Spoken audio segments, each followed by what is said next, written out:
Quais são as interferências que afetam a sua forma de se relacionar com os outros?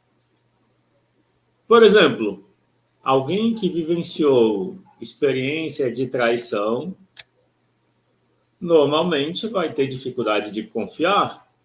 Se a sua ferida é a ferida da traição, você é uma pessoa controladora e não confia nos outros e também não confia em si. Então, se você se percebe uma pessoa controladora, se os outros percebem você assim, significa que você passou por uma experiência de traição. Pode ter sido uma traição na relação de casal, como pode ter sido uma traição na relação com pessoas importantes. Pessoas que você confiava, que você nutria a expectativa de que elas agiriam de uma forma congruente, e elas decepcionaram você. Então, isso gera uma ferida, ou a ferida da traição. Para não se submeter novamente à ferida da traição, você controla as suas emoções, o seu comportamento, o que você fala e os outros. Boa noite, Sandra. Entender isso, que é o que a gente vai desenvolver nessa aula, a aula normalmente tem em torno de 30 minutos a 59 minutos de duração. Quando tem mais interação, a aula dura mais. Então, fica à vontade para interagir com relação ao conteúdo. Confiar nos outros. Confiar em si. Já pensou que existe uma relação direta? Quem não confia nos outros também não confia em si mesmo. Faz sentido? Consegue reconhecer isso na sua experiência? Por exemplo, se você não confia nos outros, você consegue reconhecer que também não confia em si? Existe esse paralelo. Vou explicar por quê. A relação com os outros é um reflexo da relação que a gente tem com a gente. Mas qual é o agente? Que parte é essa que eu falo? Eu tenho uma relação comigo. Então, a relação que eu tenho com os outros é um reflexo da relação que eu tenho comigo. Mas qual parte é essa que é o comigo? Você consegue identificar? Que parte é essa sua que você precisa se relacionar melhor se você quiser se relacionar melhor com os outros? Qual parte é essa sua que, se você desenvolver confiança, conexão, empatia, se você se conecta com essa parte em você, naturalmente, eu diria que quase que automaticamente, você tem mais facilidade e conexão com os outros. Consegue identificar que parte é essa? Boa noite, Eliane, bem-vinda. Eu vou chamar essa parte de eu emocional. Ou seja, é importante olhar as emoções e os sentimentos como se fosse uma parte nossa, uma pessoa.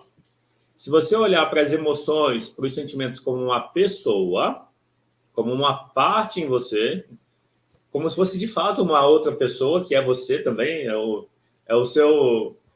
Olha para as emoções, meu convite é, olhe para as emoções como se você olhasse para um irmão ou irmã sua, mas que habita dentro de você.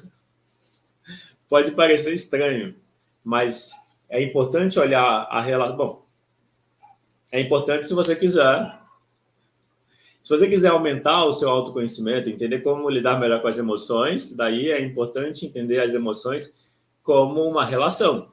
Se você não tiver interesse por isso, não precisa fazer nada. Mas se você quer melhorar a relação com os outros, se você tem como objetivo confiar mais nos outros, se você passou por uma experiência de traição, de decepções, frustrações com as pessoas, e hoje você tem dificuldade em confiar nos outros, você também tem dificuldade de confiar em você. Esse você é o você emocional. Então, se você quer melhorar a relação com os outros e voltar a confiar neles, nos outros, família, relacionamento, etc., você precisa olhar para o seu eu emocional. A dor emocional que impede a gente de confiar nos outros é a dor das nossas emoções, do nosso eu emocional. E o que as pessoas fazem com essa dor? Elas fogem dessa dor. Se você quer confiar mais nos outros, você precisa confiar mais em si. Para confiar mais em si, você precisa confiar nas suas emoções. Para confiar nas suas emoções, você precisa cuidar delas. Cuidar das emoções é falar consigo com empatia. É se interessar, é se dar tempo, é buscar uma relação especial com o que você sente e precisa. Então, quando você sente medo, acolher esse medo. Quando sente tristeza, acolher essa tristeza.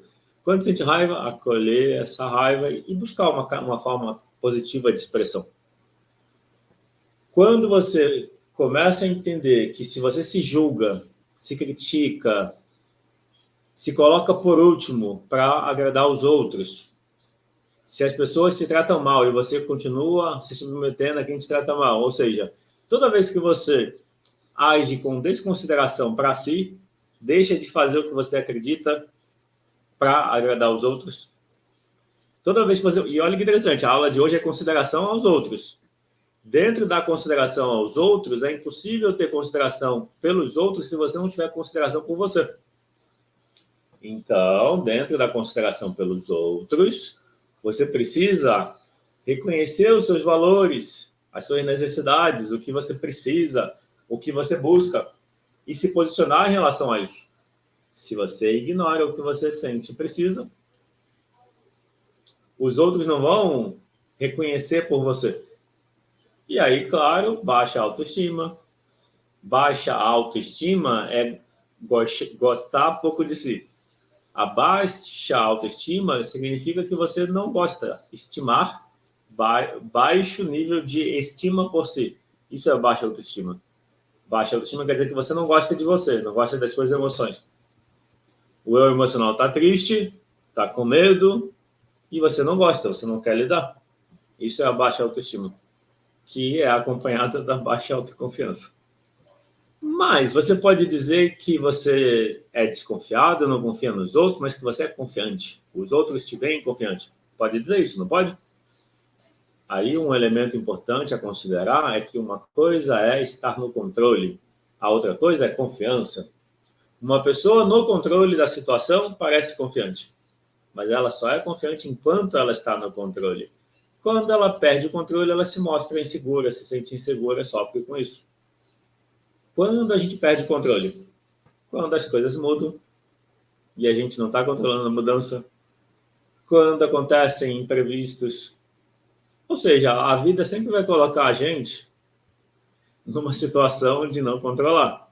Quanto mais cedo você aprender a abrir mão do controle proativamente, melhor. Se você se apoia, confia no seu controle e está funcionando, não espera parar de funcionar. Vai ser mais sofrido. É melhor se antecipar e descobrir o que está por trás desse controle. Quem controla não confia. Quem confia não controla. Já tinha ouvido isso? O controle é uma estratégia, é um caminho, é um comportamento para fugir do medo. E o medo aponta para a falta de necessidade, para a necessidade de segurança não atendida, para a falta de segurança. Então, a insegurança ou a falta de segurança é a necessidade por trás do medo. O medo aparece para dizer, olha, você tem que dar segurança para você. Para dar segurança para você, você tem que relacionar com as suas emoções, conversar com elas, acolher as emoções, estar do lado delas.